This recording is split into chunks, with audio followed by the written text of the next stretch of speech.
So since our latest Leaks Rumors episode on the 2020 iPhones, quite a few new leaks have emerged, including some regarding the iPhone SE 2. So without any further ado, here's everything that's new. To keep your Mac running fast and secure, check out Intego's Premium Bundle X9 that includes a number of very useful tools for your Mac. Use the link below to get a 60% discount. So do you guys remember the iPhone SE? You know, the iPhone 5 looking phone that Apple released in 2016, but with iPhone 6s internals? Yeah, that iPhone. Well, it turns out that customers have enjoyed that iPhone so much that they were eagerly waiting for the iPhone SE 2 for the past 3 years. We've seen a ton of reports on this, we made countless videos on it as well, and we've had even many leaks, including actual hands-on component leaks of the alleged iPhone SE 2, but nothing really came out of it. We've had reports that Apple has cancelled the iPhone SE 2, we've made a few videos on that as well, and yeah, pretty much, you know, the end of the story, right? Well, not really. Back in October 2019, Ming-Chi Kuo, who's had close to a perfect track record so far, reported that Apple is planning on launching the iPhone SE 2 in early 2020 with a similar design to the iPhone 8, with the Apple A13 processor as well as 3GB of RAM. This is very interesting. Because you see, I was expecting Apple to use an old iPhone design with the SE 2, in this case the iPhone 8 design, which yes, was released in 2017, 3 years ago, if you're counting from 2020. However, this design is actually older than that, because it came out with the iPhone 6 in 2014, from the front at least. So yeah, this is technically a 6-year-old design. Ouch. The iPhone SE came out in 2016 and featured the iPhone 5's design from 2012. So that was a 4-year-old design, while this one would be an even more outdated design. However, I'm very glad to see that Apple will be putting essentially the iPhone 11 specs inside of this phone, and that's insane. This is actually similar to what they've done in March 2016 with the original iPhone SE, which had the exact same specs as the latest iPhone 6s, which came out in September 2015. Also, another reason that I believe Apple wants to include the Apple A13 chip inside of this iPhone is because of the upcoming Apple AR glasses, which are now said to be pushed to 2021 or even 2022.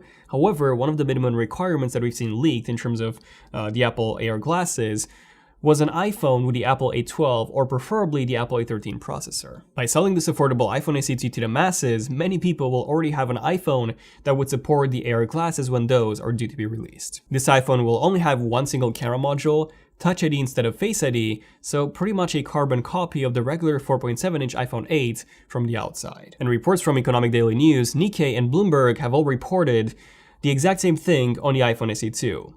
With Economic Daily News even reporting that it would come with 128GB of base storage, which to me sounds too good to be true, but of course that will depend on how much this iPhone will cost. Now, in mid-October 2019, Kuo released another report saying that the iPhone SE 2 will actually start at $400, and it will offer the Apple A13 CPU, 3GB of RAM, 1GB less actually than what the iPhone 11 offers, 64 and 128GB of storage, no 3D touch, and space gray, silver, and red color options. There you go, this seems way more believable.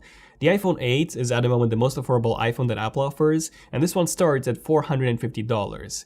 And realistically, Apple can easily drop the price by $50 next year, considering that they would be using the exact same iPhone 8 body, so the manufacturing costs will go down even more next year. And Japanese tech blog Makotakara, which has also had some pretty good track record in the past, they claim that according to an informed source, the iPhone SE 2 will actually be called the iPhone 9, rather than the iPhone SE 2.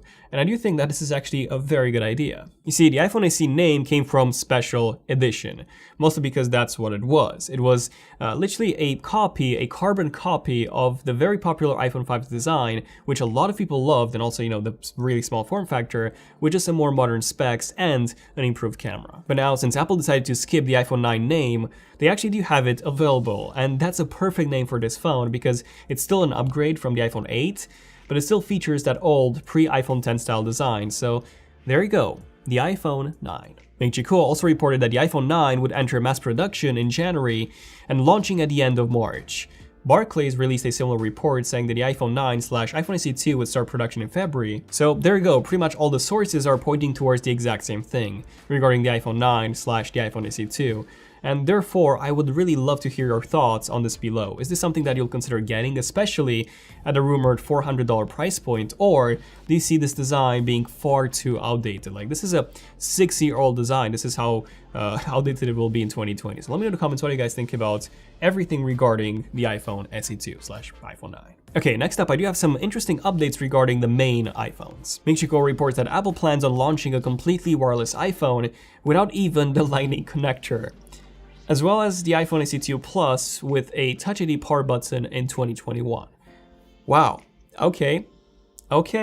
This is interesting. Apple is literally the only smartphone manufacturer in 2019, the only major one that still uses a non-USB Type-C port, which in this case is the Lightning port. And you have no idea how frustrating it is for myself, and also for probably you guys as well, just needing a specific cable to charge your iPhone, when all the other high-end devices released in 2019 and way earlier than that have been using a USB Type-C port, and you charge those via USB Type-C. I mean, even Apple, to some extent, they have fully embraced USB Type-C, and this is a really strange one, because you see, Apple was actually one of the first companies to embrace USB-C back in 2015 with the 12-inch MacBook. They removed all the ports on the MacBook Pro and the MacBook Air in favor of just USB Type-C ports. The 2018 iPad Pro also had a USB Type-C port, but not the iPhone. So you're probably wondering, why on earth is that? Like, why did Apple switch to USB Type-C on most of their devices but not the iPhone? Their most popular one. And honestly, we don't really know. Like, only Apple knows that, but I have my own theory, and here's what I think. You see, Apple owns Lightning. So they developed the standard, the ports, and they hold all the rights to it. So when someone wants to make and sell a Lightning accessory, they need to pay royalties to Apple. And judging by how insanely popular the iPhone is, and you have multiple models of the iPhone, Apple is making some serious profit from this, just licensing Lightning. And by serious profit, I mean literally billions of dollars. USB Type-C, on the other hand, is an open standard, which means that Apple would basically be making $0 from it, as it's not a standard that Apple owns. And if you take a look at the Macs have never had a proprietary, so to say, port, aside from the MagSafe adapter, but no one was really making accessories for that anyways. So I do believe that this is the reason why Apple hasn't switched to USB Type-C yet, and it's very annoying when you're traveling and your MacBook Pro has USB Type-C, your iPad Pro has USB Type-C, but your iPhone doesn't. And ironically, if you have a Samsung phone, a Google phone, or anything else that's not an iPhone, it would work perfectly with a MacBook and an iPad Pro. Like, come on, Apple. And we've had so many reports that Apple will finally be switching to USB Type-C in 2020. Which, even this is extremely late, by the way, but now it seems that even that's not happening in 2020, or even at all, but Apple would be removing all the ports in 2021 and switching to a full wireless charging system. Yeah, it does make sense to have no ports on a phone, especially since phones are pretty much always used for social media, taking photos, and consuming content, but never really for actual work. Like, you don't need to connect any external accessories like hard drives or displays to your phone. So yeah, if there's a device that can indeed remove all the ports, then that device would be your phone. Also, the same thing applies to a smartwatch, and if you take a look at the Apple Watch, yep, it doesn't have any ports at all, and it only charges wirelessly. Okay, so what are the advantages and also the disadvantages of not having ports and relying solely on wireless charging? Well, the advantages is that aside from the speakers, which can be easily sealed, we don't really have any openings at all in this device. And in that case, this means water and dust resistance can be significantly improved. If you take a look at the iPhone 11 Pro, for example, it features water resistance of up to 4 meters of depth, up to 30 minutes, which is very, very impressive. This is, by the way, fun fact, the highest on any smartphone right now. But you see, the Apple Watch features an insane water resistance of up to 50 meters of depth. So by removing the charging port, Apple could improve the water resistance significantly on the iPhones, even though I don't think that this is really a requirement. Like, most of us don't really submerge our phones in water anyways, and those that do are still protected up to 4 meters of depth. So unless you're a scuba diver, there's pretty much zero advantages to having a phone with an insane 50-meter water resistance. Now, when it comes to the disadvantages, the biggest one is the charging speed, which would be noticeably slower via wireless charging than compared to cable charging. And yes, that's true, wireless charging has gotten much faster in the past few years, but still, it just doesn't compare to good old cable charging, which can now charge a Samsung Galaxy Note 10 Plus, for example, in just over an hour. Now, another downside of wireless charging is that you cannot really use it with battery banks. I mean, yes, there are a few battery banks that do support wireless charging, however, the phone needs to be rested on top of the power bank, so you can forget about just leaving it in your bag or in your pocket unless you have some Velcro straps to, keep the phone on top of the power bank. So yes, it's a slower and a more inconvenient charge when it comes to at least using the power banks, which does suck.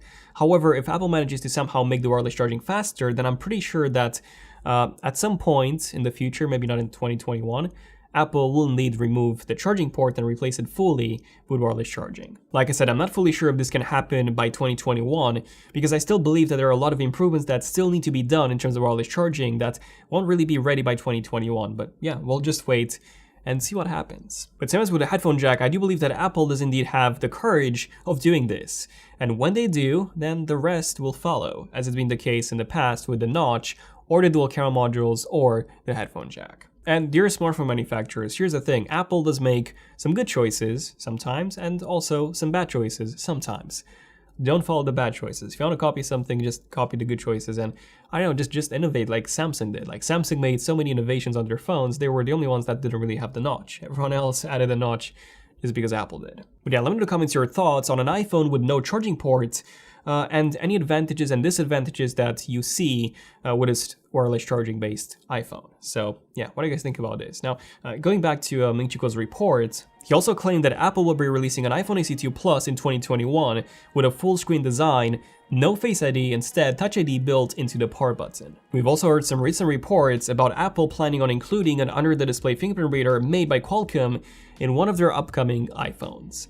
So Apple is definitely considering bringing back Touch ID one way or another. And speaking of that, it seems like Apple already uses an optical in-display fingerprint reader on the 16-inch MacBook Pro, where the Touch ID sensor is actually sitting inside of the Touch ID button rather than itself being a capacitive Touch ID sensor like we had before on the 15-inch model. Now, on December 17, 2019, Patently Apple reported that Apple has now won a patent for an optical in-display fingerprint reader that can actually be used inside future iPhones and more. And from the patent, it seems like you would be able to just touch the display pretty much anywhere, and the display itself would be able to recognize your fingerprint. So yeah, this is truly next gen. This is the true full screen fingerprint reader. Now, Qualcomm has recently introduced a brand new generation of their in-display fingerprint reader technology with a significantly larger surface area, but Apple's patent is just next level as it covers the entirety of the display. And here's an interesting one. Apple has recently bought British camera firm Spectral Edge, and they actually specialize in removing the blur and the fog from images and making them look sharper. And it's not just AI that Spectral Edge uses, they also have their own specialized hardware that helps boost the quality of the photos when in foggy situations. The way it works is that they actually use infrared light, which unlike visible light can actually pass through fog, and this can significantly improve the picture quality in situations such as that. So it's looking very likely that this is the camera, or at least this is the image processing AI that will be included to some extent in the iPhone 12's cameras. But overall, this is how the 2020 iPhone lineup is looking to be. So 5 new iPhones in 2020, with the first one being the iPhone SE2 / the iPhone 9 in March 2020. This will come with a 4.7-inch LCD display, the iPhone Ace design, the Apple A13 processor, and 3GB of RAM, as well as one camera module and no 5G. Then the second one would be the 5.4-inch iPhone 12. This will come with an OLED display, dual cameras on the back, the Apple A14 processor, 4GB of RAM and 5G support. The third one would be the 6.1-inch iPhone 12 with an OLED display, dual cameras, the Apple A14 processor, 4GB of RAM and 5G support. The fourth model would be another 6.1-inch iPhone, this time the Pro, with an OLED display, a triple camera module with a 3D depth sensing camera, Apple A14 processor, 6GB of RAM and 5G millimeter wave support. This is the true 5G, and which is significantly faster than the regular 5G. So this is the true 5G with up to 1 gigabit per second speeds, or even higher than that in some cases. And then finally, the fifth model would be the new 6.7-inch iPhone Pro, iPhone 12 Pro Max with an OLED display, a triple lens camera module with 3D depth sensing capabilities, the Apple A14 processor, 6GB of RAM, and again 5G millimeter wave support. All 5 with Lightning and no USB Type-C yet, unfortunately. So yeah, it looks to me like USB Type-C is actually never coming to the iPhone. Instead, Apple will very likely remove it. So let me know in the comments your thoughts on everything that I covered in this video. Definitely subscribe, notifications if you want to see more in-depth tech videos like this one hopefully was, and more leaks rumors episodes like this one was. Give this a like if you enjoyed it, and yeah, this has been pretty much it. So thank you for watching. I'm Daniel, and I'll see you guys in the next one. Zen of Tech, signing out. Cheers.